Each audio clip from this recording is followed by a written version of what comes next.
एक दिन देवर्षि नारद आकाश मार्ग से जा रहे थे। सो भगवान देखा सो मथुरा पधारे और कंस से, देखो नारद जी की लीला बड़ी अपरंपार है। एक तो नारद जी ऐसे हैं कि नारद जी देवताओं के यहां जाएं अगर, तो तुरंत इनके लिए भोजन पानी माला सब आती है। पर ये अकेले ही दुनिया के महात्मा हैं। राक्षसों के यहां जाएं तो भी माला आती है इनके लिए। हा?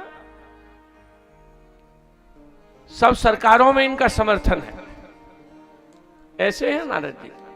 अब नारद जी मथुरा में पधारे, सो महाराज कंस ने उठ के स्वागत किया। बाबा बड़ी कृपा की, दर्शन दिया। नारद जी बोले कृपा तो हो गई पर मरने की तैयारी है।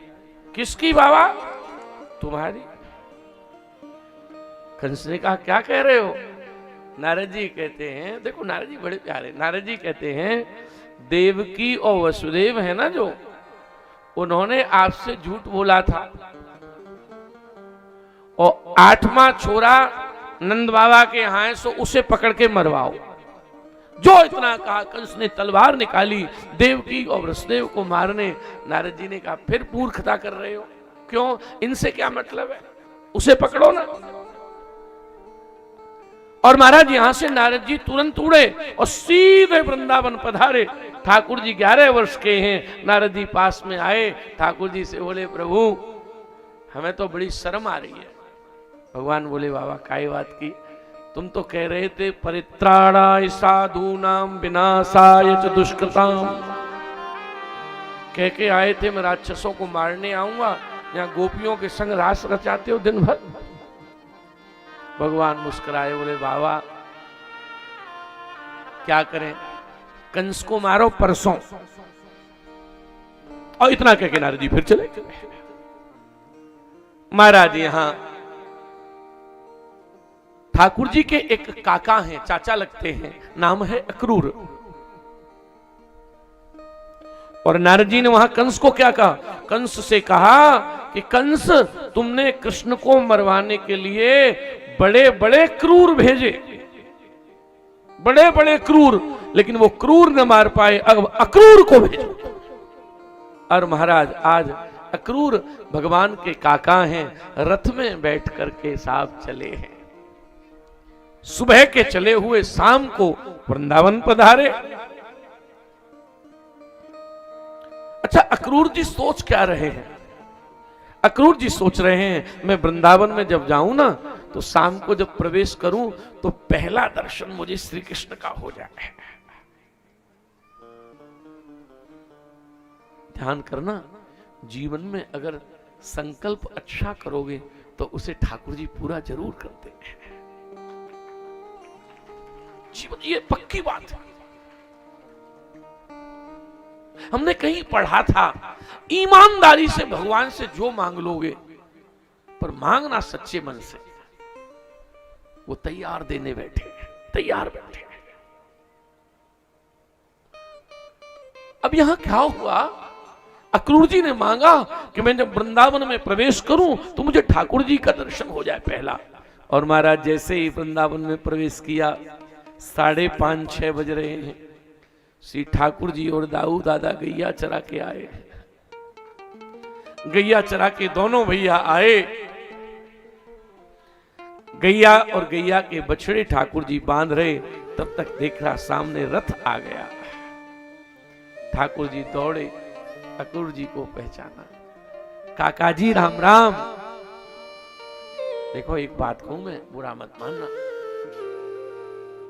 भगवान से रोज कहो कि भगवान हमारी वाणी इतनी मधुर बना दो कि जो एक बार हमसे मिले सो हमारा ही हो जाए। हा? पर कई लोगों की तो वाणी ऐसी होती है जैसे हथगोला निकल रहे मेरे के मुंह से।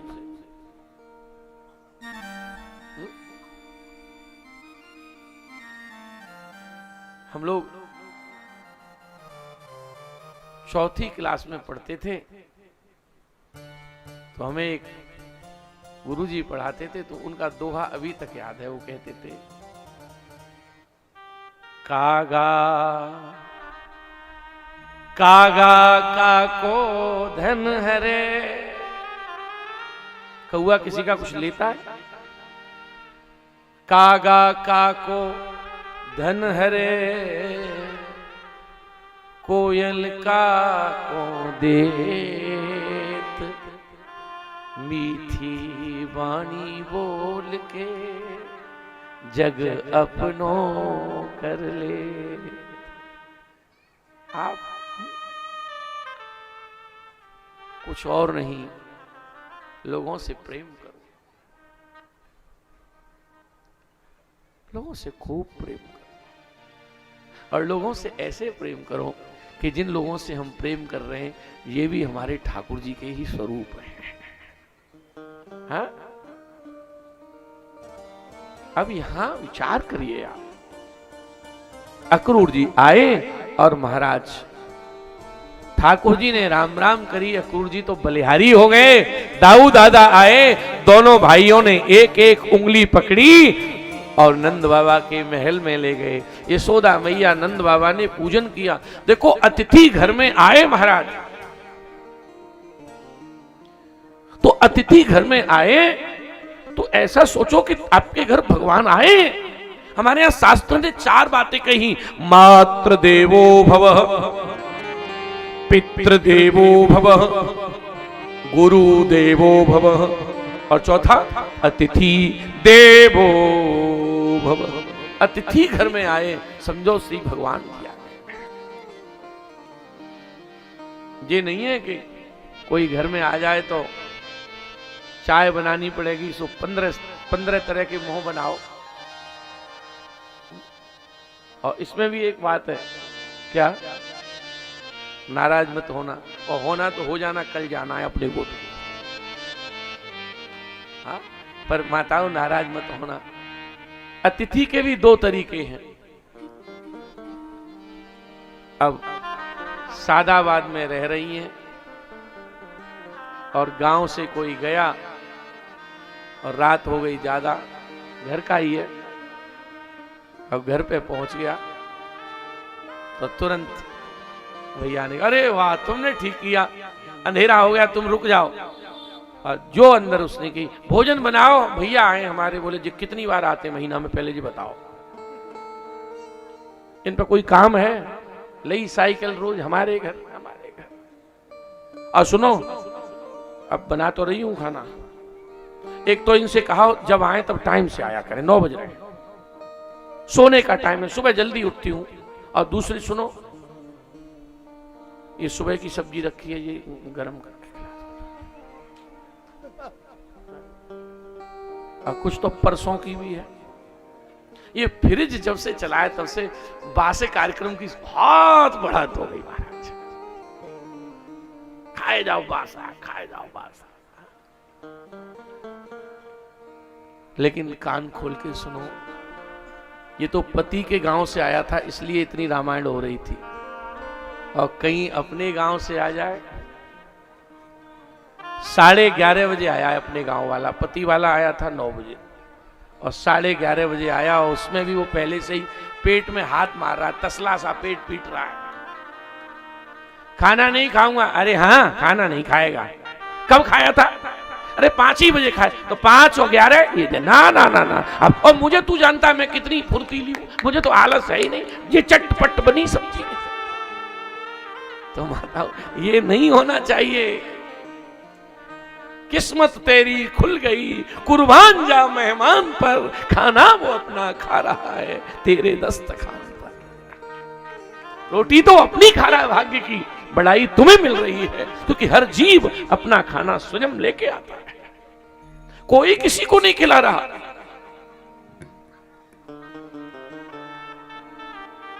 प्रभु जी बड़े सुंदर आसन पर बिठा दिया और बड़ी सेवा की नंद बाबा और यशोदा ने। और फिर जब सब कुछ काम पूरा हुआ, देखो अतिथि घर में आए तो भागवत से ये सीख लीजिए कि घर में घुसे तभी मत पूछ लो कैसे आए, कुछ खिलाओ पिलाओ बिठाओ तब पूछो कैसे। अब कई तो इतने होशियार हैं कि वो खिलाते पिलाते कुछ नहीं, पूछते हैं अच्छा आप ठीक आए, अच्छा ये बताओ चाय चलेगी कि ठंडा चलेगा, और लाते कुछ नहीं है। बताओ क्या चलेगा? वो बड़ी बड़ी आफत है। अब बेचारा क्या कहे। हमारा तो ड्राइवर यहीं बैठा होगा कहीं, वो हमारे साथ कहीं जाता है और कोई हमसे पूछे महाराज जी आप क्या लोगे, मैंने कहा कुछ नहीं लेंगे, तो वो घर वाले को इशारा करता है क्या है, महाराज जी कुछ नहीं लेंगे लेकिन उनके लिए जो जो होगा हम लेंगे, हम लेने के लिए ही पैदा हुए हैं। हाँ? ठीक है। प्रभु जी बड़ी सेवा की। अब रात्रि में कह दिया। नंद रानी और यशोदा कहते हैं आपका आगमन कैसे हुआ? तब अक्रूर जी ने कहा कंस ने बुलाया है नंदलाल को, बस इतना सुना। यशोदा बिस्तर पर कांपने लग गई। अरे अक्रूर, अक्रूर भैया, जब से लाला पैदा हुआ है तब से एक क्षण तो कंस ने लाला को चैन से नहीं रहने दिया, और मथुरा में जाकर कंस छोड़ेगा मेरे लाला को? नहीं अक्रूर, लाला नहीं जाएगा। रोने लगी। बूढ़े नंद बाबा कपड़े से आंसू पोंछते हुए कहते हैं अक्रूर, ये कृष्ण और बलराम मेरे दो बेटे नहीं हैं, तो ये मेरी दो आंखें हैं, और अगर इन्हें ले जाओगे तो नंद अंधा हो जाएगा। माहौल थोड़ा बिगड़ गया। तब हमारे ठाकुर जी ने कहा मैया काका लेने आए हैं, मेला बड़ा भारी मामा जी के यहां लगा है, मैं एक दिन रुकूंगा, अगले दिन आ जाऊंगा। निर्णय हुआ है। नंद बाबा से यशोदा ने कहा तुम भी जाओगे? आज महाराज मैं क्या वर्णन करूं, आज स्थिति ऐसी हो गई कि पूरी रात यशोदा सोई नहीं है। 11 वर्ष के श्री कृष्ण को यशोदा ने अपने पास सुला लिया और दोनों नाटक कर रहे हैं। कौन कौन?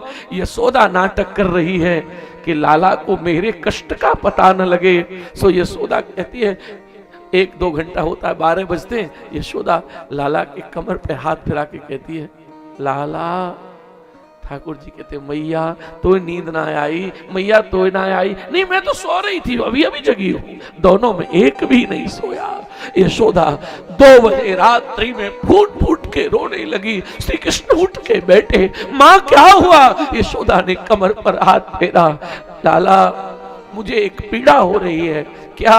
मैंने एक दिन तुझे रस्सी से कमर पर बांधा था, आज सोच रही हूं क्या इसीलिए तू छोड़ के जा रहा है? ठाकुर जी ने यशोदा को हृदय से लगा लिया। मां एक दिन के लिए जा रहा हूं, परसों आ जाऊंगा, लेकिन सज्जनों ध्यान से सुनना, श्री कृष्ण कह रहे हैं परसों आऊंगा। यशोदा मुस्कुराती है, परसों आ जाएगा, लेकिन श्री कृष्ण रोते हैं। मां कहती है क्यों रो रहा है तू? श्री कृष्ण दाऊ जी की ओर देख के कहते हैं दाऊ दादा, मेरी और यशोदा की ये अंतिम मुलाकात है, अब मेरी मां मुझे नहीं मिलेगी। महाराज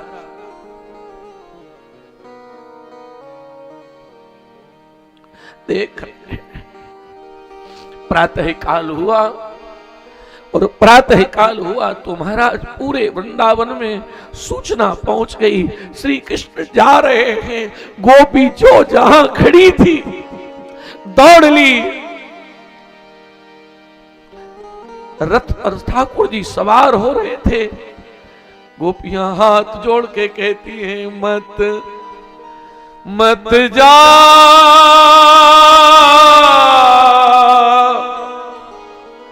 मत जा जोगी, मैं तो पढ़ूं तेरे पई, तेरे पांव पकड़ती हूं, जा मत। कैसे कैसे तेरी मात जिएगी,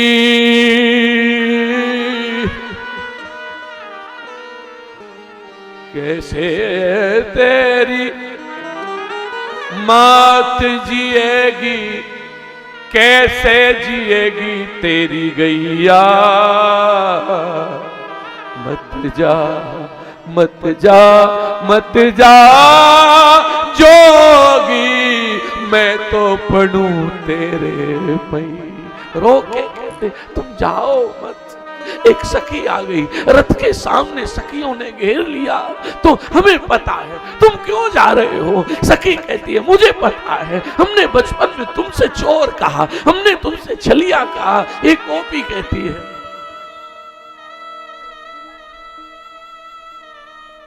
घनश्याम घनश्याम हमारी सुध लेना, क्यों वृंदावन को छोड़ चले, गोविंद हमारी सुध लेना, क्यों वृंदावन को छोड़ चले, गोपाल हमारी सुध लेना, क्यों वृंदावन को छोड़ चले। गोपी ने कहा हमें पता है आप क्यों जा रहे हो छोड़ के, हमें पता है। एक गोपी ने कहा मुझे अपनी गलती का एहसास हो गया, कृष्ण क्यों जा रहे हैं। गोपी कहती है हम तुमको रोज सताती थी, माखन का चोर बताती थी, ओ मैया से रोज पिटवाती थी, क्या इसीलिए तुम छोड़ चले, गोपाल हमारी सुध लेना, क्यों वृंदावन को छोड़। महाराज रथ में कृष्ण बैठे, रथ चला और रथ 10 कदम दूर चला। 10 कदम चलते ही यशोदा चिल्लाई, अरे नंद बाबा तो साथ जा रहे हैं ना।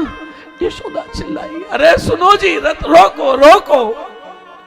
जो कहा रोको, रथ रुका। देखा तो यशोदा हाथ में एक मिट्टी की हड़िया लिए भागती आ रही है। एक मिट्टी की हड़िया है और एक कपड़े का एक बंडल है, पोटली है। नंद बाबा ने कहा अरे मेहर जा में काल आई है। यशोदा रोकर कहती है कृष्ण को एक आदत है, वो सुबह सो के उठता है तो बासी रोटी माखन खाता है। मथुरा में मैंने सुना है वहां राजा महाराजाओं का घर है, वहां बासी रोटी नहीं मिलेगी, इसलिए एक मेहरबानी करके ले जाओ। एक बार कृष्ण फिर उतरे, मां से लिपट गए। कृष्ण ने कहा मां मैं परसों आऊंगा। और श्री कृष्ण की आंख में आंसू है। दाऊ जी ने धीरे से कहा लाला तू क्यों रो रहा है, परसों आएगा। दाऊ दादा मैं कभी नहीं आऊंगा, अब वृंदावन नहीं मिलेगा। मां यशोदा मेरा प्राण है, पर लीला कुछ ऐसी है कि यशोदा अब मुझे नहीं मिलेगी। रथ यहां से चला और सज्जनों रथ यहां से चला, यमुना के पुलिन में रथ जा रहा था। एकदम झटके से रथ रुका और रथ रुका झटके से। जैसे ही झटके से रथ रुका, अक्रूर जी से कन्हैया ने कहा काका ऐसा रथ एकदम झटके से रोको। लाला यमुना के पुलिन में से कोई गोपी आई है, सो रथ के सामने लेट गई। ठाकुर जी समझ गए, नीचे उतरे, देखा वृषभानु तनया श्री राधा रानी लेटी है।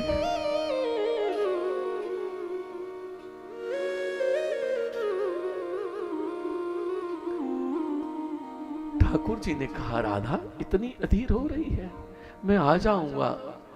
किशोरी जी कहते हैं कान्हा रे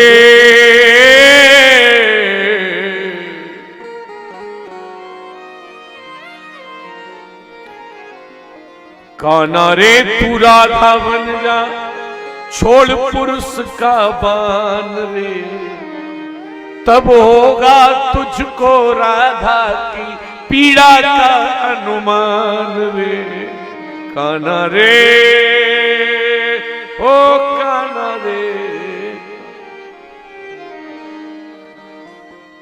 आज श्री कृष्ण ने एक लीला की सज्जनों, जो बांसुरी श्री कृष्ण के पास रहती थी, बांसुरी निकाली श्री राधा जी को दी।